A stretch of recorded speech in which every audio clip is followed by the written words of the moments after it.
Untuk kesempatan kali ini, saya akan menjelaskan mengenai bagaimana caranya menyiapkan atau menyusun neraca lajur atau kertas kerja atau worksheet.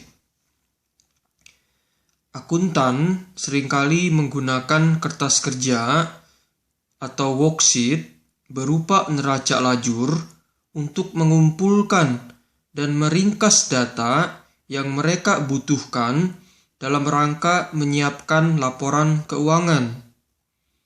Kertas kerja ini berbentuk multi-kolom yang memuat kolom neraca saldo sebelum penyesuaian, kolom penyesuaian, kolom neraca saldo setelah penyesuaian, kolom laba rugi, dan kolom neraca.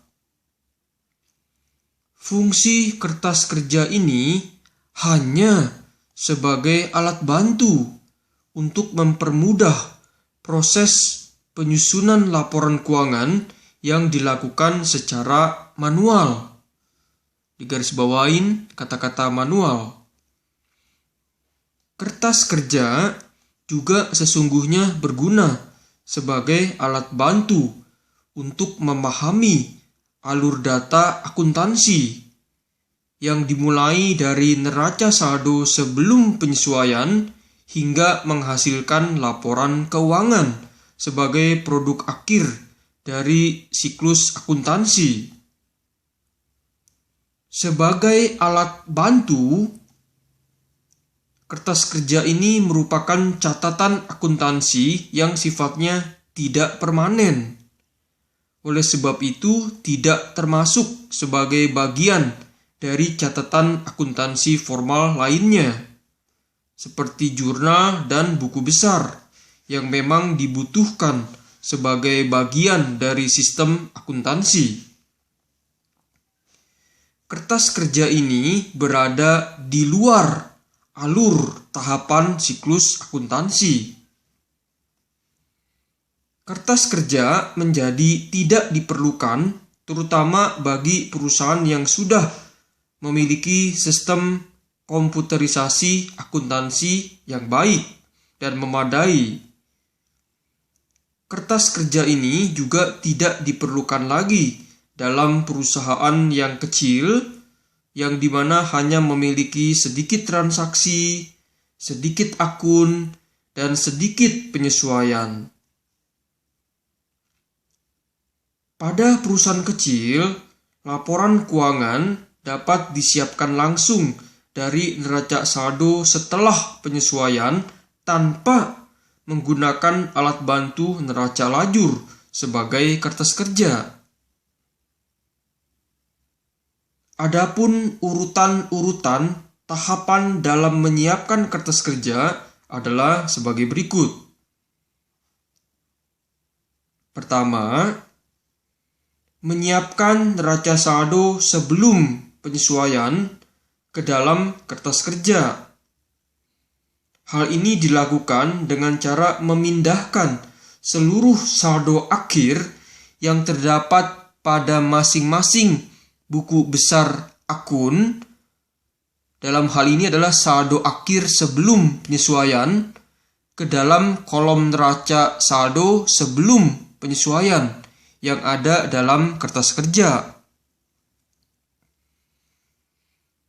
Tahapan yang kedua adalah memasukkan data jurnal penyesuaian ke kolom penyesuaian yang ada dalam kertas kerja. Hal ini dilakukan dengan cara memindahkan besarnya tiap-tiap nilai penyesuaian akun yang ada dalam ayat jurnal penyesuaian ke dalam kolom penyesuaian sesuai dengan posisi nilai debit dan kredit masing-masing akun.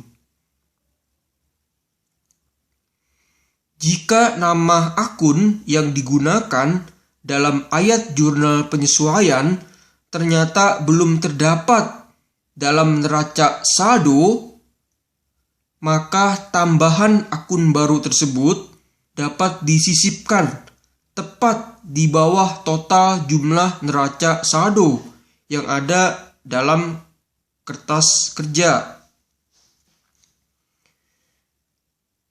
Tahapan yang ketiga adalah memasukkan saldo yang telah disesuaikan ke dalam kolom neraca saldo setelah penyesuaian yang ada dalam kertas kerja. Kolom neraca saldo setelah penyesuaian ini merupakan hasil gabungan antara data yang terdapat dalam kolom neraca saldo sebelum penyesuaian dengan data yang ada dalam kolom penyesuaian.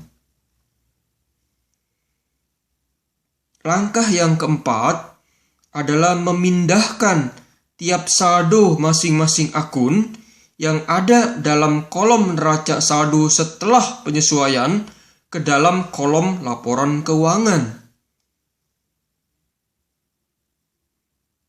Hal ini dilakukan dengan cara memilah-milah secara tepat akun mana yang akan ditransfer ke dalam kolom laba rugi dan juga akun mana yang akan ditransfer ke dalam kolom neraca. Sebagai contoh, saldo akun kas yang ada dalam kolom neraca saldo setelah penyesuaian akan ditransfer ke kolom neraca dengan saldo debit. Demikian juga dengan saldo akun utang usaha yang ada dalam kolom neraca saldo setelah penyesuaian akan ditransfer ke kolom neraca dengan saldo kredit. Contoh lainnya adalah saldo akun pendapatan yang ada dalam kolom neraca saldo setelah penyesuaian akan ditransfer ke kolom laba rugi dengan saldo kredit. Demikian juga dengan saldo akun beban yang ada dalam kolom neraca saldo setelah penyesuaian akan ditransfer ke kolom laba rugi dengan saldo debit, dan seterusnya. Saldo akun yang terdapat dalam kolom laba rugi dan kolom neraca inilah yang nantinya akan dipakai dalam menyusun laporan keuangan. Sebagai tahapan yang terakhir, yaitu tahap kelima, untuk masing-masing kolom, baik kolom laba rugi maupun kolom neraca, hitunglah total saldo debit dan total saldo kreditnya dengan cara menjumlahkan seluruh saldo akun dari atas hingga ke bawah, sesuai dengan saldo akun yang ada pada masing-masing kolom. Besarnya selisih antara total saldo debit dengan total saldo kredit untuk kolom laba rugi haruslah sama dengan besarnya selisih antara total saldo debit dengan total saldo kredit untuk kolom neraca. Hanya saja, posisi untuk masing-masing selisih tersebut akan saling berlawanan antara kolom laba rugi dengan kolom neraca.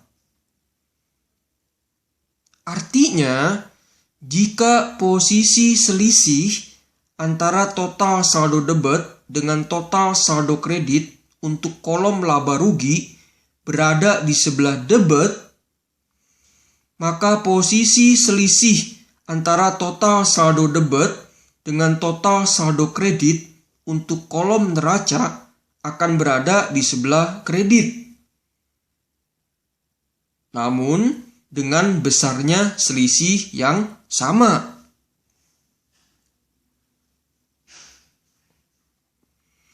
Besarnya laba bersih atau rugi bersih ditentukan dengan cara membandingkan antara total saldo debit dengan total saldo kredit yang ada pada kolom laba rugi. Jika total saldo kredit untuk kolom laba rugi melebihi total saldo debit untuk kolom laba rugi, maka akan menghasilkan laba bersih.